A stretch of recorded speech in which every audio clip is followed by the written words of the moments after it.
this is going to be like a hard piece to do. Uh, Not in terms of musically, like it's really easy musically on purpose, but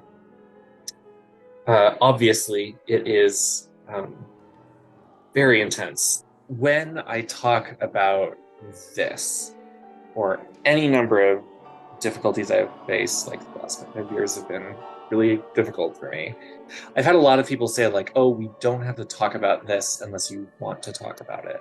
In a way, I do want to talk about it.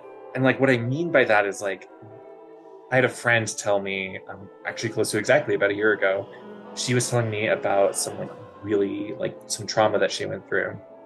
And I said, like, thank you for sharing, and like meant it. And she was like, yeah, like thank you for listening. Like every time I tell the story, it gets a little bit easier to hold.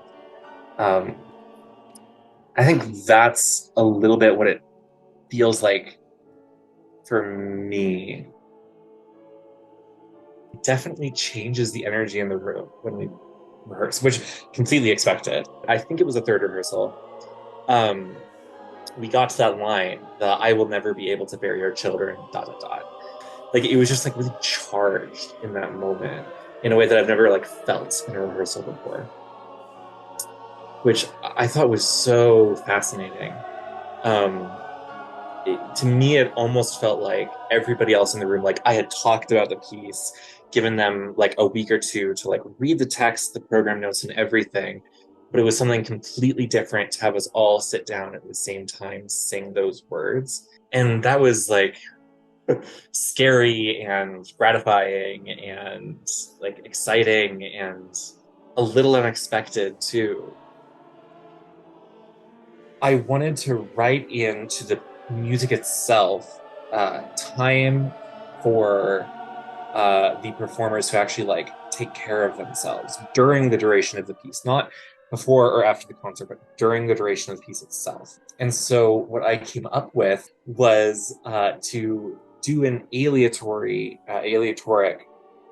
section at the end of the piece. So there's no rhythms. I'm not really dictating anything about what any of us in the choir are going to be doing and singing. We're all singing the word no, but at different times and at different rhythms and at different pitches that are all decided by each individual singer. And like that's nothing special. Like people have done that before. But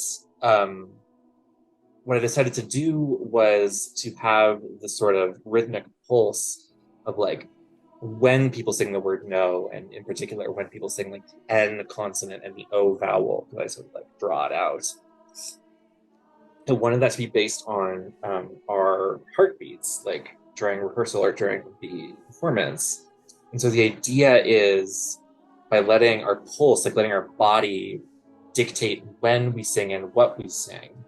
Um, the hope is at least that like we can remind ourselves at the end of this like potentially pretty like difficult piece that like our bodies still can do and create really beautiful things. It also just interested me as a composer because like our bodies like don't like actually make music in a sense, like they facilitate music making, but like the actual music is already like predetermined in like 99% of cases.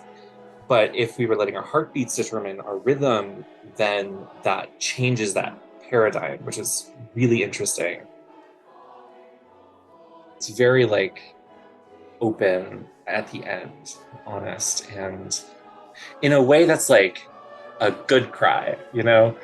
Um, and not, oh, I'm so sad about this, and you are now going to feel sad about this. This is like, this is a thing that I and many other people go through.